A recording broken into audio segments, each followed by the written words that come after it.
खबर मध्य प्रदेश के उमरिया जिले के बिरसिंहपुर पाली से है। बता दें कि आज देश भर में 1 जुलाई से भारतीय दंड संहिता के स्थान पर भारतीय न्याय संहिता और दंड प्रक्रिया संहिता के स्थान पर भारतीय नागरिक सुरक्षा संहिता साक्ष्य अधिनियम 2023 के प्रावधान लागू होने की जानकारियां आम लोगों से पुलिस थाना पर जनता से साझा की गई। रंगोली से सजे थाने में अफसरों व विधि विशेषज्ञों के द्वारा सामान्य भाषा में बताया बदलाव से आम जनता को क्या लाभ और सुविधाएं मिलेगी, जबकि संगोष्ठी में उपस्थित अधिवक्ता गणमान्य नागरिकों ने नए कानून को लेकर सवाल जवाब कर कानून के बारे में जानकारी प्राप्त की है। इस दौरान पाली थाना परिसर में अतिरिक्त लोक अभियोजन अधिकारी, व्यवहार न्यायालय पाली आदि मौजूद रहे हैं। जानकारी साझा करते हुए बताया गया कि भारतीय दंड संहिता के स्थान पर भारतीय न्याय संहिता लागू होगी, जबकि दंड प्रक्रिया संहिता के स्थान पर भारतीय नागरिक सुरक्षा संहिता भारतीय साक्ष्य अधिनियम 2023 की शुरुआत होने वाली है। देश में 150 वर्ष पहले के अंग्रेजों के कानून को बदलकर नए भारत का कानून लागू होगा। जैसा कि हम नाम से ही समझ पा रहे हैं कि भारतीय दंड संहिता का नाम बदल के भारतीय न्याय संहिता कर दिया गया और दंड प्रक्रिया संहिता का नाम बदल के भारतीय नागरिक सुरक्षा अधिनियम कर दिया गया। तो इन दोनों कानूनों के नामों को एक साथ अगर पढ़ा जाए तो हम ये समझ पा रहे हैं कि नागरिकों की सुरक्षा और उन्हें न्याय बेहतर तरीके से मिल सके, इस संबंध में ये कानून लाए गए हैं, है ना। इसमें एफआईआर के लिए नया तरीका लाया गया है कि ईमेल, इलेक्ट्रॉनिक माध्यमों से कर सकते हैं, जिससे नागरिकों को सुविधा हो, पूरी पारदर्शिता न्यायालय तक पूरी पारदर्शिता रहे। इसके लिए वीडियोग्राफी से संबंधित प्रावधान किए गए हैं। इलेक्ट्रॉनिक माध्यमों से जो संबंधित एविडेंस है उनको ग्राह्य बनाया गया है। ऐसे करके अच्छे प्रावधान किए गए हैं। निश्चित रूप से नागरिकों की सुरक्षा पे अच्छा असर पड़ेगा।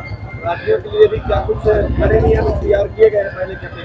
हाँ, देखिए, नागरिक सुरक्षा अधिनियम का मतलब ये है कि नागरिक चाहे वो पीड़ित हो चाहे आरोपी हो, दोनों की सुरक्षा का ध्यान रखा गया है। ऐसा नहीं कि आरोपी को भी सुना जाएगा, पीड़ित को भी सुना जाएगा, दोनों को न्याय मिल सके, इस संबंध में कानून बनाया गया है।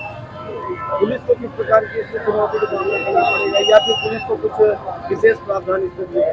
देखिए, पुलिस को अब ये क्या है, एफआईआर के संबंध में जो प्रावधान किए गए हैं कि आप 0 एफआईआर कर सकते हैं, इलेक्ट्रॉनिक माध्यम से एफआईआर कर सकते हैं। तो जैसी उनके पास एफआईआर आएगी उसकी जांच करनी होगी। जांच करने के बाद फिर एफआईआर दर्ज करके और फिर उसका अन्वेषण करके न्यायालय में अंतिम अभियोग पत्र पेश करना पड़ेगा। अंग्रेजों के कानून को बदलकर भारत के लोगों के लिए भारत के लोगों द्वारा निर्मित नए कानून को बनाया है, जिसे 1 जुलाई 2024 अर्थात आज के दिन से लागू किया गया है।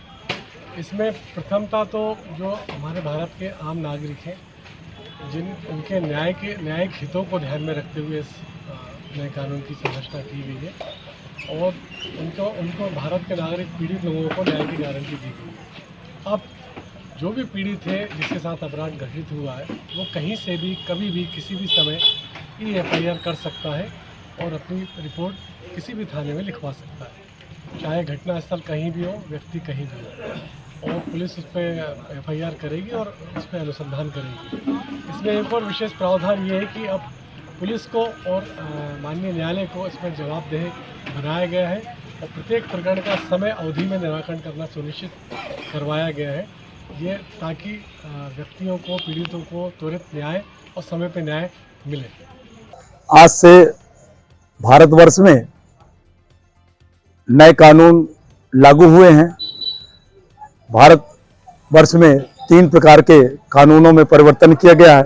पहला, भारतीय न्यायिक सुरक्षा संहिता, भारतीय साक्ष्य अधिनियम और भारतीय न्याय संहिता, ये 3 प्रकार के कानूनों में लागू किए गए हैं, जो कि पुराने समय में हमारे यहाँ देश भर अंग्रेजों के समय के कानून चलते थे, जिस पर परिवर्तन करते हुए हमारी सरकार ने ये 3 प्रकार के नए कानून लागू किए हैं, जिससे कि लोगों को समय सीमा पर न्याय मिलेगा और अपराधियों को सजा मिलेगी।